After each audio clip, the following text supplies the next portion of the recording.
రేవంత్ రెడ్డి ఒకటే municipality election వచ్చినాయి, ప్రజలందరికీ ఒకటే మాట అంటున్నా, ఈ కాంగ్రెస్ ప్రభుత్వానికి దయచేసి ఓటేవాకరి. నేను అందరికీ సిరిసిల్ల ఉంచి నమస్కారం. సూర్యాపేట జిల్లా మడంపల్లి మండలం బీలనాయక్ తండా, నాది మారుమూల తండా అన్న. నేను మారుమూల తండా నుంచి నేను ఎస్ఐ కానిస్టేబుల్ కి గత నోటిఫికేషన్ లో రాస్తే ఈ నోటిఫికేషన్ ఇచ్చినప్పుడు పక్క 46 జీవో, అసలు 46 జీవో దేనికి అమలు చేస్తున్నారు ఆ విషయం మాకు తెలియదు. ఇప్పటిదాకా ఆ విషయం గురించి తెలియదు. ఈ ప్రభుత్వం మాకు చిక్కడపల్లి లైబ్రరీలో వచ్చి ఏం చెప్పిందంటే, రాహుల్ గాంధీ, రేవంత్ రెడ్డి ప్రభుత్వం వచ్చిన వెంటనే 46 జీవో తీసేస్తా అన్నారు.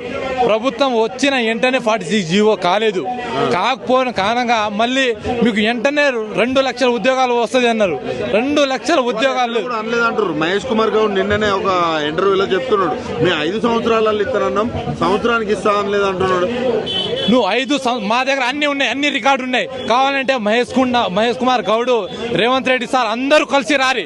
కొడంగల్ వస్తారా? కొడంగల్ వస్తాం. మా ఊరు వస్తాను, మా ఊర్రా, లేకపోతే దిల్సునార్ చివరొస్తారా. నువ్వు ఆ రోజు ఏం చెప్పినావు? మా దగ్గర అన్ని ఆధారాలు ఉన్నాయి. నువ్వు చెప్పినావా చెప్పలేదా? మాకు అడుగు. నువ్వు నిరుద్యోగులందరికీ నాకు అడుగు. నువ్వు ఫస్ట్ నీ ప్రభుత్వం వల్ల కూడా నాకు అన్యాయం జరిగింది. నువ్వు వచ్చిన వెంటనే 46 జీవో తీస్తే నాకు ఉద్యోగం వచ్చేది. ఇవాళ నేను ఈ మీడియా ముందు రావనేవాడిని కాదు. నాకు జీవో రాకపోతే జీవో పోయింది వెంటనే నా బతుకు అన్యాయం అయిపోయింది. అలా ఘోరం అయిపోయింది. నేను ఇది చదువుకోవాలా, ఇటు పని చేసుకోవాలా, తినడానికి తిండి లేదు. పోతే ఒకరు 5 రూపాయలు భోజనం చేసి బతుకుతున్నా. ఇలా 5 రూపాయలు భోజనం చేసి బతుకుతున్నా. చూడు ఎంత పక్కగా అయినా. నిరుద్యోగుల పరిస్థితి ఎట్లా ఉంది? కాంగ్రెస్ ప్రభుత్వం వచ్చినాక నిరుద్యోగుల భవిష్యత్ అన్యాయం అయిపోయింది. మొత్తం అన్యాయం జరిగింది. ఇప్పటి నుంచి కాదు, గత కాంగ్రెస్ ప్రభుత్వం ఈ 2 సంవత్సరాల కాడ నుంచి వచ్చిన తర్వాత వచ్చిన వెంటనే 2 లక్షల ఉద్యోగాలు. ఇదే మన రాహుల్ గాంధీ మరియు ప్రియాంక గాంధీ అన్నారు. వచ్చిన వెంటనే 2 లక్షల ఉద్యోగాలు అన్నారు. 2 లక్షల ఉద్యోగాలు ఇప్పటిదాకా రాలే. నేను అంటున్నా, అన్ని విద్యార్థులు మొత్తం పేదోళ్ళు వేయాలా. పేద విద్యార్థులే చదువుతాడు. ఉన్నవాళ్ళు ఎవరు చదువులు, పేద విద్యార్థులే చదువుతాడు.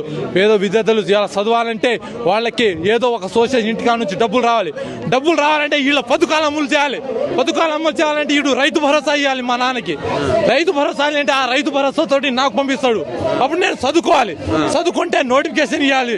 ఈ మొత్తం ప్రాసెస్ జరగాక ప్రతి 2 సంవత్సరాలకు ఒకసారి నోటిఫికేషన్ వస్తుంది.